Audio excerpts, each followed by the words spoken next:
श्री शुक्ले महाशुक्ले कमलहस निवासिनी श्री माँ लक्ष्मी नमो नमः। लक्ष्मी माई संत की समाई, आओ चेतो करो भलाई, ना करो तो सात समुद्रों की दुहाई। राधे राधे, जय श्री कृष्णा। आप सभी का स्वागत करती हूँ अपने YouTube चैनल पर। दोस्तों, 16 दिन तक चलने वाला भादो माह का महालक्ष्मी व्रत अष्टमी तिथि से ही आरंभ हो चुका है, जिसमें 16 दिनों तक 16 नियमों का पालन किया जाता है। महालक्ष्मी जी की 16 दिनों तक चलने वाली यह एक ऐसी दिव्य साधना है जिसमें कि आपको जो भी अधूरी इच्छाएं हैं तो निश्चित रूप से पूरी होती है। दोस्तों, यदि आप पहले दिन का व्रत नहीं कर पाए हैं तो तीसरे दिन का व्रत, 8वें दिन का व्रत और 16वें दिन का व्रत करके 16 दिन के व्रत का पूर्ण लाभ प्राप्त कर सकते हैं। यदि व्रत ना हो सके तो कम से कम घर में सुबह शाम इन 16 दिनों तक घर में दिया जलाकर अब जो मैं व्रत कथा सुनाने जा रही हूँ इसे प्रतिदिन जरूर सुनिए, ताकि हमें 16 दिनों के पूजन का लाभ प्राप्त हो सके। क्योंकि भगवान को भक्तों के भाव की अति प्रिय होते हैं।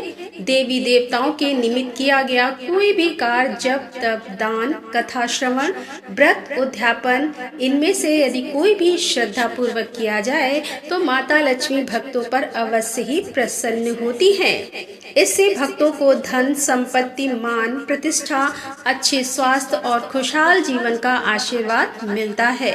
तो माता लक्ष्मी को प्रसन्न करने के लिए श्री विष्णु जी का ध्यान करते हुए महालक्ष्मी व्रत को कथा को पूरा सुनते हैं। 16 दिनों तक चलने वाले इस महाव्रत महालक्ष्मी व्रत कथा को श्रद्धा और भक्ति पूर्वक श्रवण करते हैं। ओम गणपतये नमः। ओम नमः शिवाय। एक समय महर्षि श्री वेद व्यास जी हस्तिनापुर पधारे।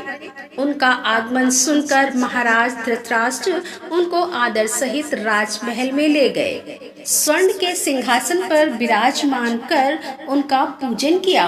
श्री वेद व्यास जी ने माता कुंती तथा गंधारी ने हाथ जोड़कर प्रश्न किया कि हे प्रभु मुनि, आप त्रिकालदर्शी हैं, अतः आपसे हमारी प्रार्थना है कि आप हमको कोई ऐसा सरल व्रत तथा पूजन बताइए जिससे हमारा राज्य, लक्ष्मी, सुख, संपत्ति, पुत्र पौत्र आदि सब परिवार सुखी रहे। इतना सुनकर श्री वेद व्यास जी कहने लगे कि हम एक ऐसी व्रत का पूजन व वर्णन करते हैं जिससे सदा लक्ष्मी जी का निवास होकर सुख समृद्धि की वृद्धि होती है।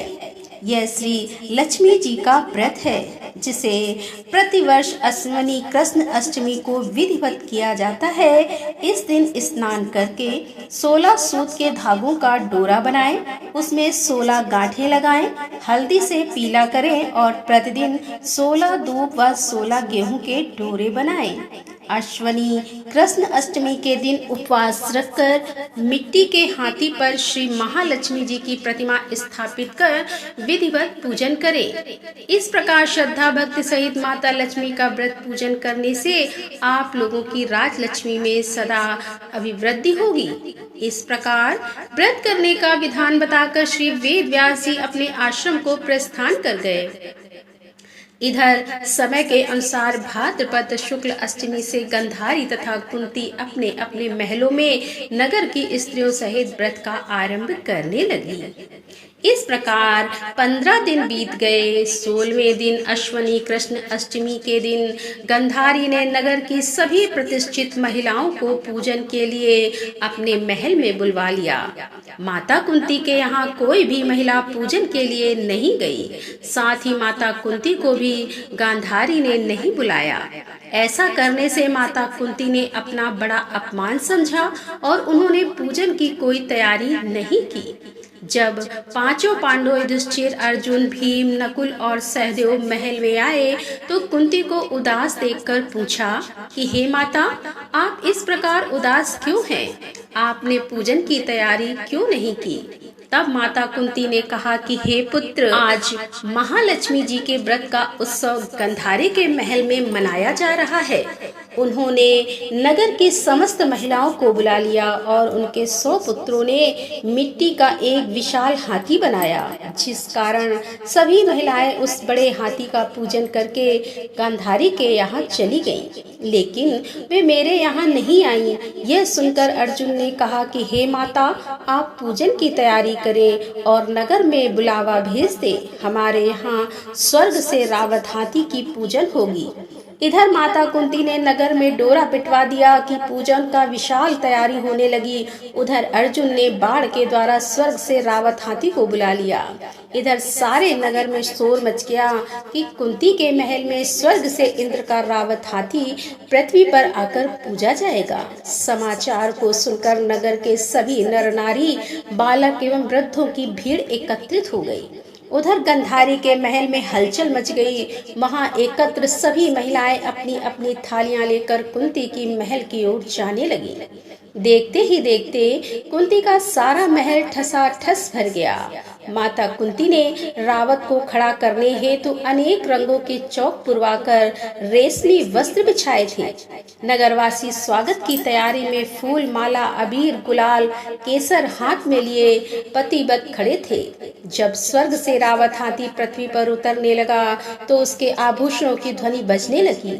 रावत के दर्शन होते ही जय जयकार करके नारे लगने लगे। सायंकाल के समय इंद्र का भेजा हुआ हाथी रावत माता कुंती के भवन के चौक में उतर गया। तब सब नर नारी ने पुष्पमाला, अबीर, गुलाल, केसर आदि सुगंधित पदार्थ चढ़ाकर उनका स्वागत किया। राजपुरोहित द्वारा रावत पर महालक्ष्मी जी की मूर्ति स्थापित करके वेद मंत्रोच्चारण द्वारा पूजा किया गया। नगरवासियों ने भी महालक्ष्मी पूजन किया। फिर अनेक प्रकार के पकवान लेकर रावत को खिलाए और जमुना का जल उसे पिलाया गया। राजा पुरोहित द्वारा स्वास्तिक वचन करके महिलाओं द्वारा महालक्ष्मी का पूजन कराया गया। 16 गांठों वाला डोरी लक्ष्मी जी को चढ़ाकर अपने अपने हाथों में बांध लिया। ब्राह्मणों को भोजन कराया गया। दक्षिणा के रूप में स्वर्ण आभूषण, वस्त्र आदि दिया गया। तत्पश्चात महिलाओं ने मिलकर मधुर संगीत लहरियों के साथ भजन कीर्तन कर संपूर्ण रात्रि महालक्ष्मी व्रत का जागरण किया। दूसरे दिन प्रातः राज पुरोहित द्वारा वेद मंत्रों चरण के साथ जलाशय में महालक्ष्मी जी की मूर्ति का विसर्जन कर दिया गया। फिर रावत को विदा कर इंद्रलोक को भेज दिया। इस प्रकार जो स्त्रियां श्री महालक्ष्मी का विधि पूर्वक व्रत एवं पूजन करती हैं तो उनके घर धन धान्य से पूर्ण होते हैं तथा उनके घर में महालक्ष्मी जी सदा निवास करती हैं। प्रिय भक्तगणों, पूजा करते समय यह मंत्र अवश्य बोले। महालक्ष्मी नमस्तुभ्यं नमस्तुभ्यं, सुरेश्वरी हरिप्रियम नमस्तुभ्यं नमस्तुभ्यं, दयानिधि जय माता लक्ष्मी, जय श्री हरि ओम नमः शिवाय। प्रिय भक्तगणों, अब आइए सुनते हैं दूसरी कथा। प्राचीन काल की बात है कि एक बार एक गांव में एक गरीब ब्राह्मण रहता था। वह ब्राह्मण नियमित रूप से श्री विष्णु का पूजन किया करता था। उसकी पूजा भक्ति से प्रसन्न होकर उसे भगवान श्री विष्णु ने दर्शन दिए और ब्राह्मण से अपनी मनोकामना मांगने के लिए कहा। ब्राह्मण ने लक्ष्मी जी का निवास अपने घर में होने की इच्छा जाहिर की। यह सुनकर विष्णु जी ने लक्ष्मी जी की प्राप्ति का मार्ग ब्राह्मण को बता दिया कि मंदिर के सामने एक स्त्री आती है जो यहाँ आकर उपलेप पाथती है। तुम उसे अपने घर आने का आमंत्रण देना। वह स्त्री ही देवी लक्ष्मी है। देवी लक्ष्मी जी के तुम्हारे घर आने के बाद तुम्हारा घर धन और धान्य से भर जाएगा। यह कहकर श्री हरि विष्णु वहाँ से चले गए। अगली सुबह वह ब्राह्मण प्रातः काल ही मंदिर के सामने बैठ गई और लक्ष्मी जी उपलेप पाथने के लिए आई तो ब्राह्मणी ने उनसे अपने घर आने का निवेदन किया।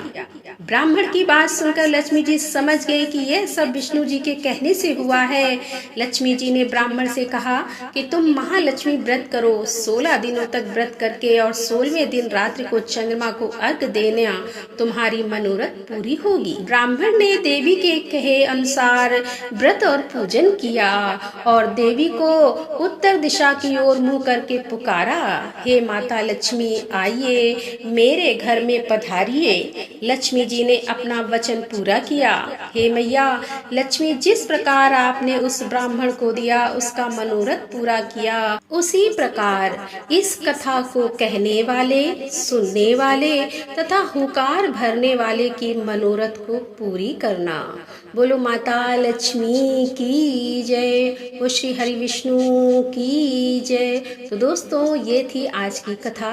यदि कथा पसंद आई हो तो वीडियो को लाइक करें, शेयर करें और हमारे चैनल पर यदि आप पहली बार आ रहे हैं तो हमारे चैनल को सब्सक्राइब कर लें। तो दोस्तों, मिलते हैं अगले वीडियो के साथ। तब तक के लिए राधे राधे, जय श्री कृष्णा, हर हर महादेव, जय भोलेनाथ की।